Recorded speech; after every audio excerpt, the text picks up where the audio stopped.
But if you can see right here, where we just went, there's the Grand Theater. There's the little deck and like passageway where we can get soaked by Shipwreck Falls, which is right here. And here we have Gold Rush Chicken, which is like their fried chicken place. Some more restrooms. Right here is one of the prettiest areas of the park in my opinion. Oh, you can see Firebird dropping down.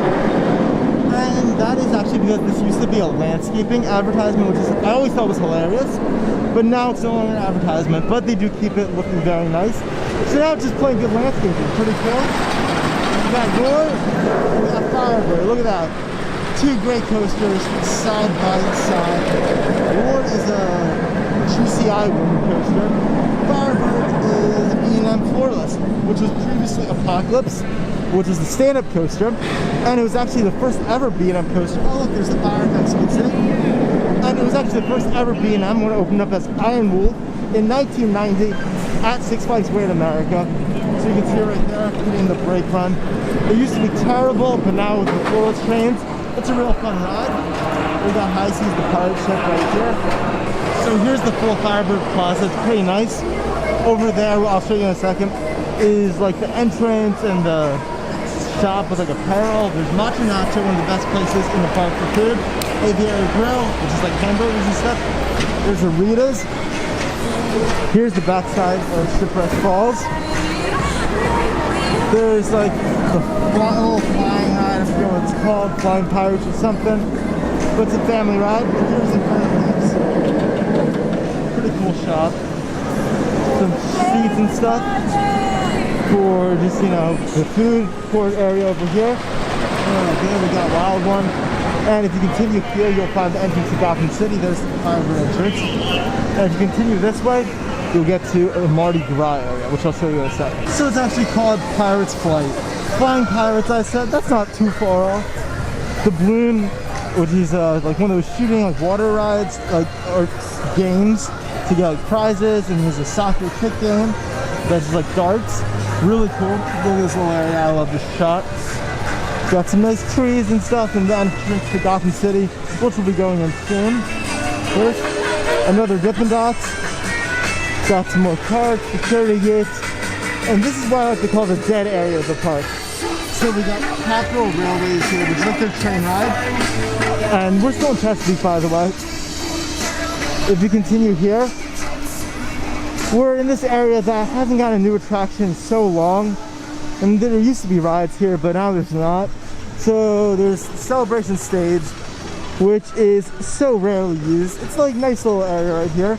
There's no seats even or anything for bleachers, because they're not doing any shows there this year. And there's Party Pavilion, which is just reserved for parties. Kind of weird how it's in the middle of the park, and not with the Oak Grove Pavilion, which is in the very back of the park, which I'll show you guys later. So ice cream place that's I've never seen open ever. There's again another shot of Shipwreck Falls, just to give you perspective where we are in terms of Chesapeake. That's like the center of Chesapeake, Shipwreck Falls. And we're going to continue over here, which will get us soon to Mardi Gras area. If you hear that coaster, that is Wild One right there making its runs. So here's Top 6, which is an Asian restaurant. It's alright, you know, it's very American food, but it's not bad. Showtime Theater, which usually shows more kids style shows, but it's a mix. Again, there's not really showing much shows there this year. And the reason they show a lot of kids shows is because we're right by the Looney Tunes movie town area. There's 3 Point Shoot, but right here, so you got the Teacups, which is still Chesapeake. But if you continue past the Johnny Rockets, you'll see that we are in Looney Tunes movie town, which is an area I will be showing you guys later when I make the full run to go back to the front of the park by Grand Theater, just to show you the full perspective. But keep in mind that that's where it is in relation to this, because right now I'm actually going to be showing you guys Mardi Gras, which is right by the Johnny Rockets again. Johnny Rockets is between Chesapeake, Mardi Gras, and Looney Tunes. It's kind of like a central restaurant to those areas. This is basketball shot game, Axe Toss, which is new for 2020. It's another game. There's a mass free zone. There's a few of these in the park. That's only a pandemic thing, of course. But yeah, just to give you, again, another perspective, right over there, that is the Capitol Railways I was talking about, the train station. So that's where we were. We took a little bit of like a round, you know, detour or whatever. There is, you know, the divider between the entrance and Mardi Gras. I love this entrance. It's really pretty with all the trees, and you got the swing ride. Yo, what's up, Tyrell? That's Tyrell, by the way. He's an enthusiast and one of the best workers in the park. He's a supervisor. So make sure to say hi to him if you're in the park.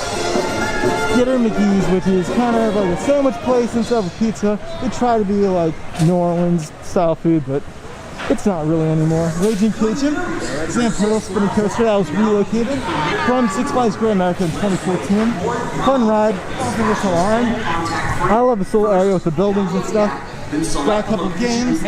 Entrance to French Quarter Flyers is between the games. We got Hurricanes Bar, which is a nice little place, you know, if you want to get a drink. Again, there's a few bars in the park. I've showed you 2 of them so far.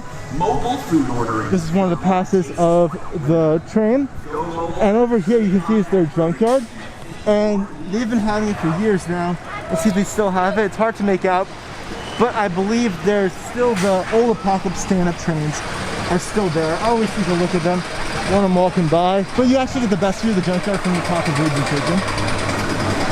There's another Welcome to Mardi Gras sign. Big Easy Speedway, which is the go-karts. It is an upcharge attraction. You have to pay extra. But right here is the oldest coaster in the park, Wild One, which is one of my favorite wind coasters. So underrated. It's actually one of the oldest coasters in the world. These originally opened in 1917 at Paragon Park in Massachusetts. It was relocated here in 1986 as Six Flags America's first coaster. But back then it went by the name Adventure World. You got another coach station, Voodoo Drop, which is a really fun drop tower. It's an intimate, it's only like 55 feet tall or something, but it forces you down the drop really fast. So it is an exciting rush. Bourbon Shot, another one of those water shooting games. Zydeco Zinger, a chance rides Falling Star, very fun attraction. Deceptively more like airtime and just forces than you would expect. Bourbon Street Fireball, which is the Larson Super Loop. Of course, it is a Six Flags park. We got this iconic shot right here, the loop, and Wild One going out the lift truck right here. So yeah, Wild One is actually Ace Coaster landmark. You can see over here. I can really quickly take you around to see it. Sorry for the jumpy camera. Look at that little plaque and stuff. It's awesome. It has all this like Americana style paint. Really cool. It's been getting a bit rough, but it's still a really fun ride with loads of airtime. And it's actually, I really like the Mardi Gras themed area. They have all these like cutouts which are cheap, but they're fun. And it's also got this like all the, you know, jazz music playing and stuff, as you can hear. So it feels like a themed environment. So this little platform here, one of my favorite areas of the park, really nicely themed. And it passes right by all these attractions. You get some great views right here. Look at that. And as you can see, we're about to enter Gotham City. So there is, of course, the main entrance with a big Gotham sign, which I already showed you guys, right by Firebird. But this gets you there a lot quicker from Mardi Gras, and it's super, super convenient. You actually pass right in this little structure of Wild One, which is so cool. And when I said this is one of my favorite areas, I was talking about this. Look at that. It's a really nice fountain. I always love it. You get such great views, like right here. Look at that. The Wild One going up the lift hill.